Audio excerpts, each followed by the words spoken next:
আমি মহাজনের বাসায় থাকি। হ্যাঁ, আমি মহাজনের বাসায় থাকি। মহাজন? জি, কোন মহাজন? আমার যে হাওয়াই মিঠা বিক্রি করে ওনার বাসায় থাকি। তো তোমাকে হাওয়াই মিঠাই কে বিক্রয় করতে দিল? আমি একাই। বাবা, তোমার নাম কি? মোহাম্মদ রিপন। মোহাম্মদ রিপন, সুন্দর নাম। তুমি কি করো? হাওয়াই মিঠা বিক্রি করি। তুমি হাওয়াই মিঠাই কেন বিক্রয় করছো? দাদির 40,000 টাকা নেই হয়েছে। দাদির 40,000 টাকা নেই। তোমার বাবা মা বেঁচে নেই? বাবা আছে, দেখে না। বাবা বাবা বেঁচে আছেন? জি, তো বাবা আছেন, তারপরে তুমি কেন বিক্রয় করছো? বাবা দেখে না, বাবা বাড়ি থেকে বাইরে ফেলেছে। বাবা দেখে না তোমাকে? তোমার মা বেঁচে নেই? মা অন্য জাত বিয়ে হয়েছে। ও, অন্য জায়গায় বিয়ে হয়েছে। তো তোমার বাবা মা কেউই তোমাকে দেখছে না? জি না। আচ্ছা, সামনে যে ঈদ, তো ঈদে কি তুমি কোনো কিছু কেনাকাটা করেছো? জি না। সবাই যে জামা কিনছে, লাল জামা, নীল জামা, তোমার কি মনে হচ্ছে আমাকে একটু বলো তো। আমি কিনতে পারিনি, ওই তুমি কিনতে পারোনি, সেই জন্য কি হয়েছে? কষ্ট। কষ্ট?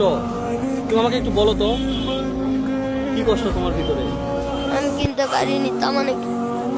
ওই জন্য। তো তুমি এত ছোট মানুষ, তুমি, তোমার এত কষ্ট, তো আসলে তোমার দাদিও নাই, দাদি মারা গেছে, তো আর তুমি আছো কার কাছে এখন? আমি মহাজনের বাসায় থাকি। হ্যাঁ, আমি মহাজনের বাসায় থাকি। মহাজন? জি, কোন মহাজন? আমার যে হাওয়াই মিঠা বিক্রি করে ওনার বাসায় থাকি। তো তোমাকে হাওয়াই মিঠাই কে বিক্রয় করতে দিল? আমি একাই। তুমি একাই? জি,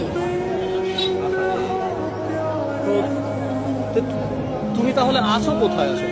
হাওয়াই মিঠার বাসায়। হাওয়াই মিঠা যার বাসায় বিক্রি করি তার বাসায়। আর বাসায়? জি, এই যে হাওয়াই মিঠাই বিক্রয় করে তুমি টাকাটা কাকে দাও? আমি দাদির জন্য জড়ো করি। দাদির 40 টাকা তো তোমার বাবা মাকে তুমি খোঁজার চেষ্টা করো না? আছে, কিন্তু দেখে না বাবা মা। বাবা মা মানে দেখে না? বাসায় থেকে বের করে দিচ্ছে। বাসায় থেকে তোমাকে বের করে দিয়েছে, সত্যি এটা? জি, আচ্ছা আচ্ছা। তুমি পড়াশোনা তো করতে পারো না, তাই না? জি, করেছে। এখন বেতন দিতে পারে না, ওই জন্য। কে বেতন দিতে পারে না? বাবারা দেখে না, ওই জন্য।